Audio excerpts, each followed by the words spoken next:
wish we'd stayed. But I understand why we left.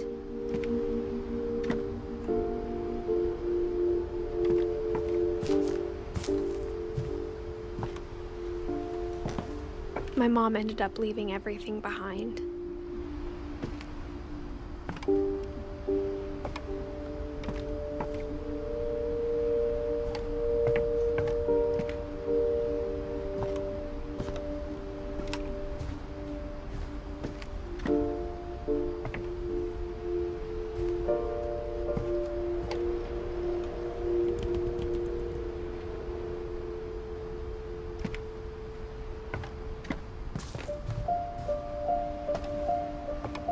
What happened that night had been coming for a long time. Maybe it should have come sooner.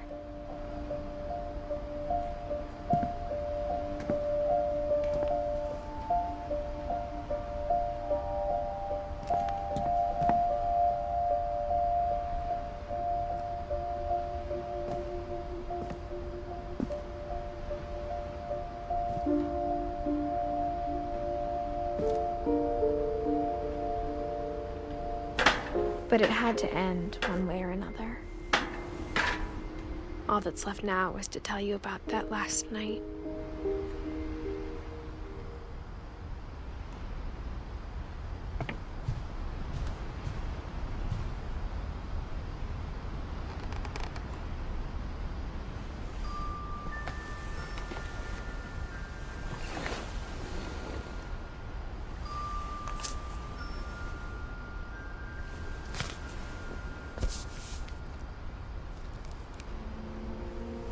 That whole last day, Edie just watched us pack and didn't say a word. Until supper, when she raised her glass and said, "To our final night together, and all our final nights apart." Grandma, you know what I said about alcohol. Some of your medications are very Edith, specific. I left a present for you in the hallway. Why don't you go open it? The grown-ups have to argue now. I'm sorry, you're right. We're all leaving tomorrow. Let's just enjoy our last... I'm not leaving. Edith, you're excused.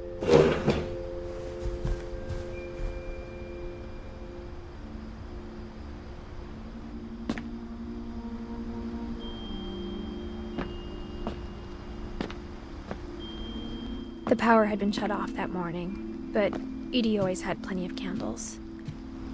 When my mom said the library, I don't think she knew about the other entrance.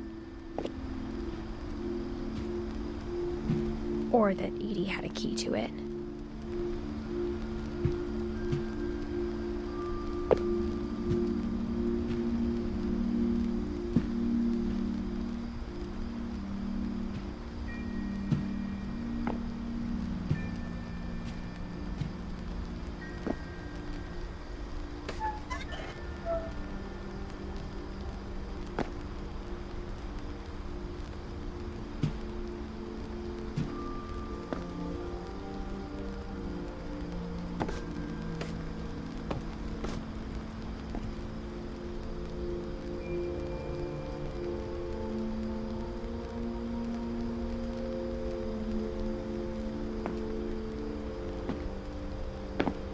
That thing you're afraid of isn't going to end when you leave the house.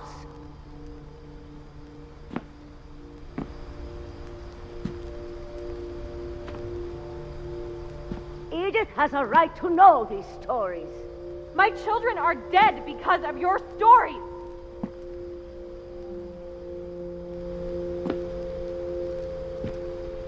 I think it's best if Edith and I leave tonight.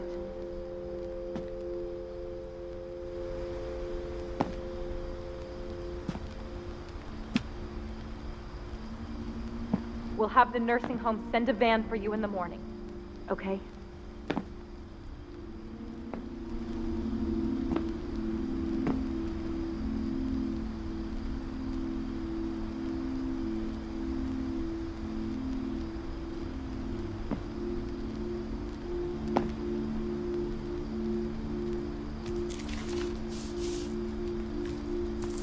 Dear Edith, There's so many stories I wish I could tell you, but there's only time for one.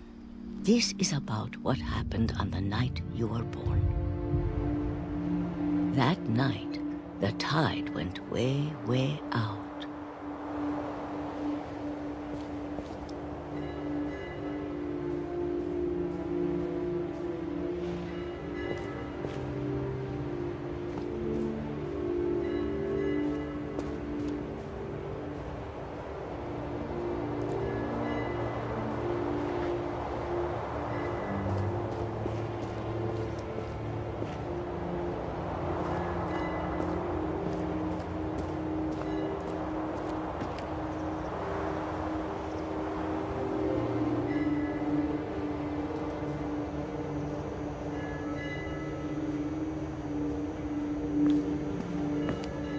It was the first and last time I ever saw the old house aground.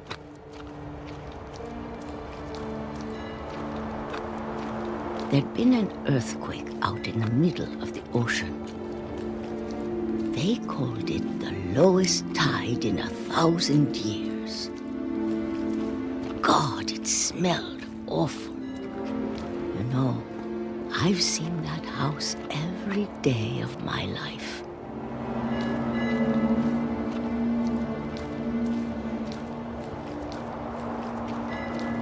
But I never thought I'd go back to it. When the fog rolled in, I lost my way.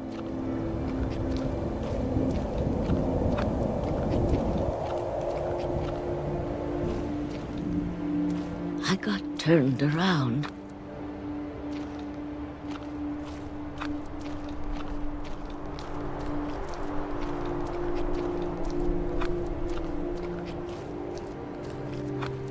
For a while, I wandered.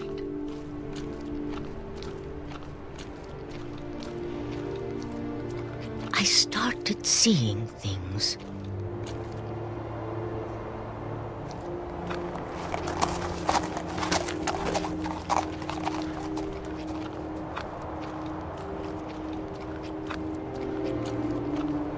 Things I'd forgotten had ever existed.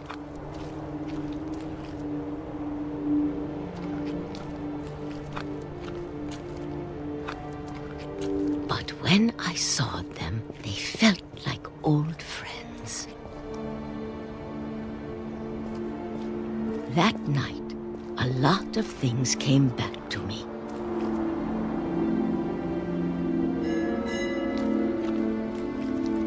Or maybe I came back to them.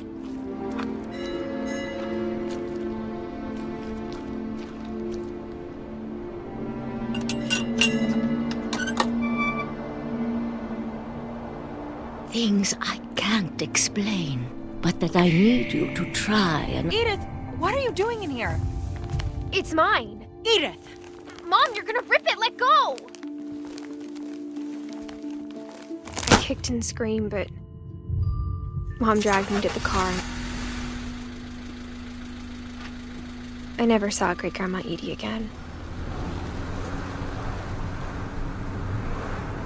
The next morning, the van came to pick her up, but she was already gone. After that, we moved around a lot.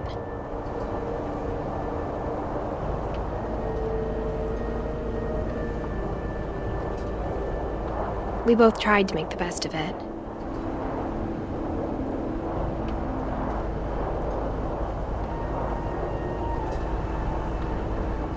A few years went by.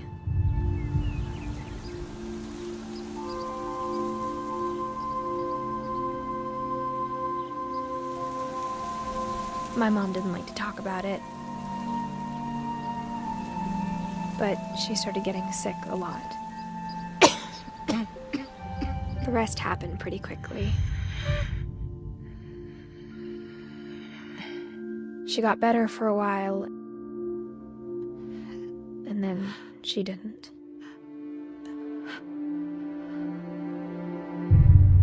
And then I was alone. The last Finch left alive.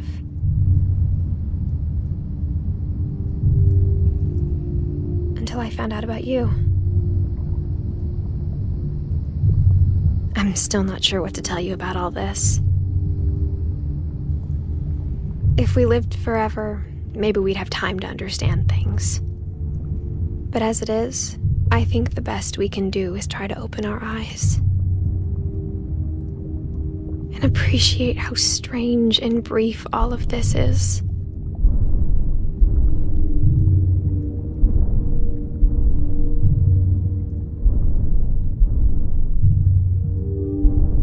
This journal was supposed to be for you. But now I hope you'll never see it. I just want to meet you and tell you all these stories myself. But I guess if you're reading this now, things didn't work out that way.